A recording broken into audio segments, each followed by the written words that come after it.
मैंने इनके साथ एक मुआहिदा किया।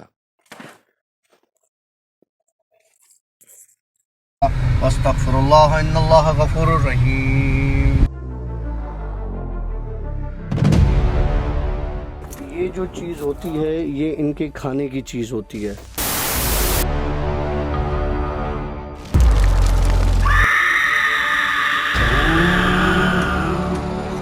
अस्सलाम वालेकुम आशी भाई, अस्सलाम वालेकुम डॉक्टर साहब। बहुत बहुत शुक्रिया, थैंक यू वेरी मच। आपने मुझे मौका दिया कि मैं कुछ एक्सप्लेन कर सकूं, कुछ बता सकूं कि मैंने क्या देखा, मैंने क्या महसूस किया। सबसे पहले तो माजी हाल मुस्तकबिल अल्लाह सुब्हानहू व तआला ही जानते हैं। क्या सच है क्या झूठ है ये अल्लाह ही जानते हैं। लेकिन हम जो भी कहते हैं, हम जो भी करते हैं, हमारे आमाल ये सारे स्पेस में रहते हैं महफूज। यहाँ तक कि हमारी थॉट्स भी स्पेस में जो है वो महफूज रहती हैं। मैं जिस तरह चीज़ें देखता हूँ वो इस तरह आप तसव्वुर कर लें कि एक फ़िल्म चल रही है, उसके छोटे छोटे पार्ट्स जो हैं वो मेरी आंखों के सामने आते हैं।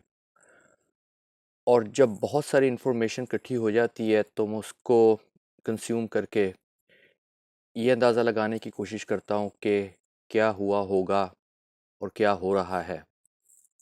तो इस तरह की छोटी-छोटी इन्फॉर्मेशन मेरे माइंड में, मेरे दिमाग में कभी सोते हुए भी कुछ चीज़ें नज़र आ जाती हैं और कुछ मेडिटेशन के तौर पे वक़्त भी। तो बताना मैं ये चाह रहा था कि सबसे पहले तो मैं ये बता दूँ कि ये वीडियो जो है, क्लिप्स जो है, ये आप प्राइवेट भी रख सकते हैं। आप अपना पर्सनल यूज़ के लिए, या मेरी तरफ से आपको पूरी इजाज़त है। आप अपने व्यूअर्स के साथ अगर शेयर करना चाहें तो आपको पूरी इजाज़त है। इसके अंदर अगर आप कुछ एडिट करना चाहें, कुछ डिलीट करना चाहें, कुछ ना दिखाना चाहें, उसके ऊपर भी आपका पूरा इख्तियार है। मैंने देखा कि डॉक्टर साहब के साथ मैं ये लफ्ज़ नहीं यूज़ करूँगा कि कोई चीज़ है, मैं बहुत एहतरामन ये कहूँगा कि उनके साथ एक ख़ातून है। मैंने क्या देखा कि उनका रंग जो है वो सांवला है, थोड़े सांवले रंग की हैं। उन्होंने अपने हाथों में बहुत चूड़ियाँ पहनी हुई हैं, दोनों हाथों में बड़ी-बड़ी लंबी यहाँ तक चूड़ियाँ पहनी हुई हैं। फिर उन्होंने नेकलेस पहने हुए हैं, हार पहने हुए हैं, कानों में लंबे-लंबे वो क्या कांटे होते हैं, बूंदे, वो पहने हुए हैं और लाल रंग का गरारा वो पहना हुआ है। जिस तरह हमारे सहराई लोग जो होते हैं, जो सहरा में रहते हैं, अ, उस तरह का कुछ उनका माहौल या सेटअप है, देखने में वो इस तरह नज़र आती हैं। और ये डॉक्टर साहब के साथ बचपन से हैं और एक तरह से उनकी गार्डियन एंजल हैं। जिस तरह यहाँ पे हमारे यहाँ कॉन्सेप्ट है कि यहाँ पे गार्डियन एंजल का, जैसे हमारे इस्लाम में है कि अल्लाह सुब्हानहू व तआला ने बहुत सारे फ़रिश्ते हमारे साथ जो है वो रख दिए हैं ताकि वो हमें हमारी हिफाज़त करें। और इस तरह बहुत सारे मुसलमान जिन्नात भी आपके साथ हो जाते हैं, आपकी हिफाज़त के लिए, आपकी रहनुमाई के लिए, आपको बहुत सारे शरीर जिन्नात और शयातीन से बचाने के लिए। तो ये भी उन्हीं में से एक शामिल हो गई हैं आपकी ज़िंदगी में। बहुत दफ़ा ऐसा हुआ है कि बचपन से आपको बहुत सारी चीज़ें नज़र आने लगी थीं, यानी कि आपका थर्ड आई, यानी कि तीसरी आँख खुल चुकी थी। कई चीज़ें आपके सामने से यूँ गुज़र के जाती थीं, आप डरते भी थे। जैसे-जैसे आप बड़े होने लगे, आपने इनको महसूस और करना शुरू कर दिया, देखना शुरू कर दिया। जैसे-जैसे वक़्त गुज़रता गया, आपकी थर्ड आई और जो है पावरफुल होती गई और ये चीज़ें बहुत सफाई से आपको ऐसे देखने नज़र आने लगीं जैसे हम एक दूसरे को देखते हैं, और कभी शैडोज़ की शक्ल में। जब ये चीज़ें नज़र आती थीं तो इनका मकसद ये होता था कि ये आपको हार्म ना करें, बल्कि ये स्पिरिट्स होती हैं, या जिसको हम हमज़ाद कहते हैं। कुछ बेज़र हमज़ाद होते हैं, कुछ ऐसे जिन्नात होते हैं जो नुकसान तो नहीं पहुंचाना चाहते, लेकिन वो जब उनको पता चल जाता है कि कोई हमें देख रहा है, कोई हमें सुन रहा है, तो वो बहुत खुश होते हैं। एक्चुअली कोई हमें देख रहा है, वो अपने आप को दिखाने लगते हैं, हे मेरी भी सुनो, मेरी भी सुनो, मेरे घर वालों को ये मैसेज दे देना, मैं इस तरह मर गया था, मेरा कत्ल हुआ था, मैं तभी मौत नहीं मरा था। तो इस तरह की एक शोर शुरू हो जाता है इंसान के इर्द गिर्द, जब उसका थर्ड आई खुलता है, जब उसको चीज़ें नज़र आने शुरू हो जाती हैं। हर जो स्पिरिट है, हर जो रूह है, या रूह तो नहीं, लाइक हमजा जो वो बताना शुरू कर देता है कि इसके साथ इस तरह हुआ था, इसके घर वालों को मैसेज बता दो कि इसके साथ ज़्यादती हुई थी, ये सारी जायदाद का मामला था, मुझे कत्ल किया गया था। तो इस तरह की चीज़ें, तो जब ये आपके साथ होने लगा, तो ये खातून बहुत खुश होती थी, बहुत हंसती थी खिलखिला के। इनके हंसने का, खिलखिला के हंसने का मकसद ये था कि इसको भी वो चीज़ें नज़र आने लगी हैं जो आम लोगों को नज़र नहीं आती। ये मेरा बेटा जो है, ये एक ख़ास है, इसके पास एक ख़ास ताकत है जो आम लोगों के पास नहीं है। फिर जब आप इस मैदान में आए कि आपने अपना इजहार, अपनी ताकतें और क़ुव्वतें मीडिया पे शो करना शुरू की, शेयर करना शुरू की, तो बहुत सारे ऐसे लोग भी थे जिनके अंदर तजस्सुस था, जिनके अंदर जेलसी भी थी, और कुछ आमलीन इस फिक्र में पड़ गए कि आया जाके देखें कि वाकई ये शख्स जो है सही बता रहा है, या कोई ऐसा ड्रामा है, या कहानी है, या किस्सा है। तो वो अपनी अपनी चीज़ें भेजते थे कि आओ, जाओ वहाँ पे देख के आओ कि मामला क्या है। कुछ आमलीन ने भी ऐसा किया था कि कुछ ऐसी चीज़ें भेजी थी आपकी तरफ कि अपना ज़हूर करो, अपने आप को शो करो, कि अगर ये तुम्हें देख ले तो ये कंफर्म हो जाएगा कि ये सच है। लेकिन ये जो जिन्नात होते हैं, मुवक्किलीन होते हैं, मुवक्किलात होते हैं, ये होते शैतान ही हैं। इनको जो काम दिया जाता है, ये थोड़ा-सा बढ़ के आगे और भी शरारत करते हैं। कभी बाजू खींच लिया, कभी टाँग खींच ली, कभी यहाँ पे स्क्रैच डाल दिया, यानी कि जाते-जाते थोड़ा-सा नुकसान करके जाते हैं। जब कोई ऐसी चीज़ें होती थीं, तो ये औरत सामने आती थी और उनको मार भगाती थी, यानी कि आपके डिफेंस में खड़ी हो जाती थी, एट फ्रंट ऑफ यू। बहुत सारे मौक़ों पर आपने महसूस किया होगा कि आपको खौफ लगा, आपको डर लगा, और एकदम आप जो है सुकून में आ गए, सारी चीज़ें एकदम गायब हो गईं, सारी चीज़ें एकदम भाग गईं, और आप कहने लगे कि यार अभी तो यहाँ पे थीं, वो किधर गईं? मुझे तो नज़र नहीं आ रही, शायद मेरा ख़्याल था या वहम था।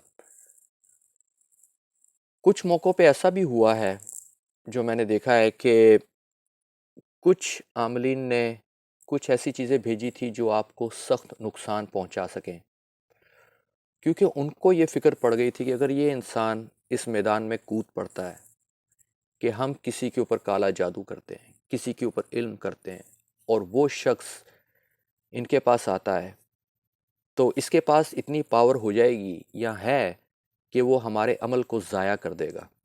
तो जाओ, इसको नुकसान पहुंचाओ, इसको हर्ट करो, और इसकी जो पावर है उसको ज़ाया करो। ऐसे मौके पे बहुत सारी चीज़ें आई हैं और उन्होंने आपको नुकसान पहुंचाने की कोशिश की है। उस मौके पे इन खातून की जो ताकत है, वो मद्धम पड़ गई, ये नहीं कर सकी। लेकिन इनके पीछे एक बहुत बड़ा कबीला है। मैंने जो देखा वो उस कबीले में बूढ़े भी हैं, बच्चे भी हैं, जवान भी हैं, और वो सारे ज़मीन पर बैठे हुए हैं, रेत के ऊपर, और वो सारे अंधे हैं, यानी उनकी आंखें नहीं हैं, और उनकी सारों की जो गर्दनें हैं वो झुकी हुई हैं नीचे। सब कुछ देख रहे हैं, जैसे ज़मीन में कुछ देख रहे हो, बस उनके हाथ चल रहे हैं। जब ऐसा अटैक आपके ऊपर आया है, जिसमें ये खातून आपको बचा नहीं सकती, तो ये कुछ ऐसे इशारा करती हैं और अपनी ज़बान में कुछ कहती हैं तो इनके सारे कबीले वाले जो हैं एक साथ यूं करके इनको देखते हैं और वो सारे भागते हैं एक साथ। यहाँ पे मैं कुछ ऐसे गलत जानवर का अल्फाज इस्तेमाल नहीं करना चाहूँगा। वो ऐसे भागते हैं जैसे हाथ और पाँव के ऊपर वो भाग रहे हैं। इंसानों की तरह नहीं भाग रहे, वो किसी जानवर की तरह भाग रहे हैं और बहुत तेज़ी से।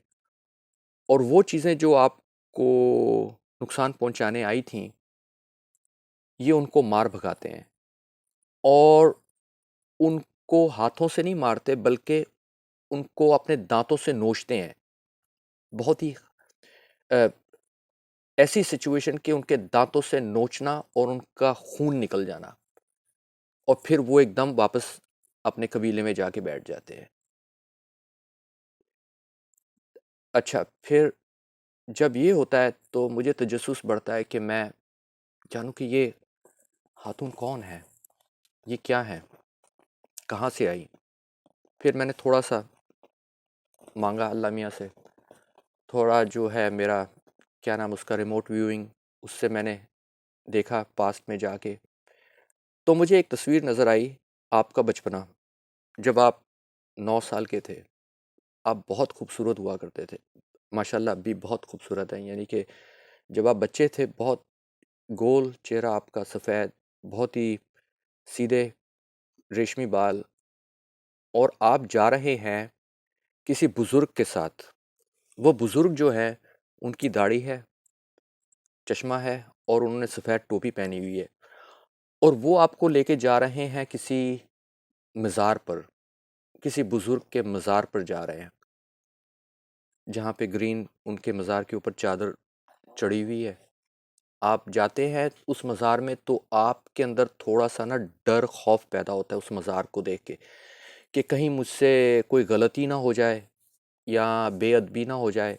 और आपको उस मज़ार पे जाके बहुत अक़ीदत होती है, बहुत मोहब्बत होती है। ये ख़ातून उस मज़ार पे बैठी हुई हैं और रो रही हैं और काफ़ी अरसे से, मुद्दतों से ये उस मज़ार पे बैठी हुई हैं। मैंने ये फिर देखा कि ये ख़ातून का पास्ट मैंने जाके देखा, ये बहुत सालों पहले सहरा में रहती थीं, इनकी औलाद नहीं थी, तो ये चल के इस मज़ार पर आईं, इन्होंने मन्नत मांगी थी कि मेरे यहाँ बेटा हो। अल्लाह ने इनको औलाद दी, इनका बेटा हुआ, ये वापस गईं अपने घर। तो 5-6 साल के बाद इनके शौहर का इंतकाल हो गया। फिर ये अपने बेटे को खुद ही पालने लगी। जब वो 8 या 9 साल का था, बेटा बहुत सख्त बीमार हो गया। ये अपने बेटे को लेकर मुख्तलिफ डॉक्टरों के पास गईं। कोई भी डॉक्टर इनके बेटे का इलाज नहीं कर रहा था क्योंकि इनके पास पैसा तो था नहीं, क्योंकि ये इतनी अमीर यानी कि सिंगल मॉम थी। तो इनका बेटा आखिर वफ़ात पा गया, बहुत शदीद सदमे में, बहुत शदीद सदमे में। ये उसके कुछ साल बाद रहीं ज़िंदा, उसके बाद ये भी इंतकाल कर गईं। फिर इनका जो हमज़ाद है, वो इस आस्ताने पे या इस मज़ार पे आके बैठ गया कि मैं अब यहीं पे रहूँगा उस वक़्त तक जब तक मेरी भी मौत नहीं हो जाती। जब इन बुज़ुर्ग ने आपको देखा, तो आपकी अक़ीदत, आपकी मोहब्बत, आपका थोड़ा-सा डर अदब में बहुत पसंद आया। उन बुज़ुर्ग ने इस औरत को इशारा किया कि इसके साथ जा। उस औरत ने जब आपको देखा, उसको ऐसे लगा कि ये आप जो हैं उन्हीं के बेटे हैं। तो जब आप वहाँ से निकले थे तो ये औरत आपके साथ-साथ थी, बचपन से ही आपके साथ। इसने आपको अपने बेटे की तरह ही तसव्वुर किया, पाला, हिफ़ाज़त की। यहाँ पे मैं आपको ये कहूँगा कि अगर यहाँ पे ये प्राइवेट पर्सनल है, अगर थोड़ा कट करना चाहें तो आप बेशक कर सकते हैं। बात ये है कि ये औरत, जब आप दूसरी औरत के साथ होते हैं या कोई औरत आपके ज़िंदगी में इंटरेस्ट शो करे तो ये थोड़ी बहुत जेलस भी हो जाती है। लेकिन ऐसी औरत आपकी ज़िंदगी में जो बहुत परहेज़ी, नमाज़ पढ़ने वाली और आपके साथ मुखलिस हो तो ये उनको नुकसान नहीं पहुंचाती। खैर, दैट वाज द मैसेज। मेरा जो तजस्सुस था, मैंने कहा कि मैं इन खातून से मिलना चाहता हूँ, मैं भी इनसे देखना चाहता हूँ, इनसे बात करना चाहता हूँ। मैंने इनसे बात की और इनके बेटे का थोड़ा-सा अफ़सोस किया कि आपके बेटे के साथ जो हुआ है, अच्छा नहीं हुआ। ऐसे लोग भी हैं दुनिया में जो पैसों के लिए किसी का इलाज नहीं करते। खैर, मैंने इनको अपनी बहन मान लिया और इन्होंने भी मुझसे भाई की तरह ट्रीट किया और हमारे साथ मैंने इनके साथ एक मुआहिदा किया।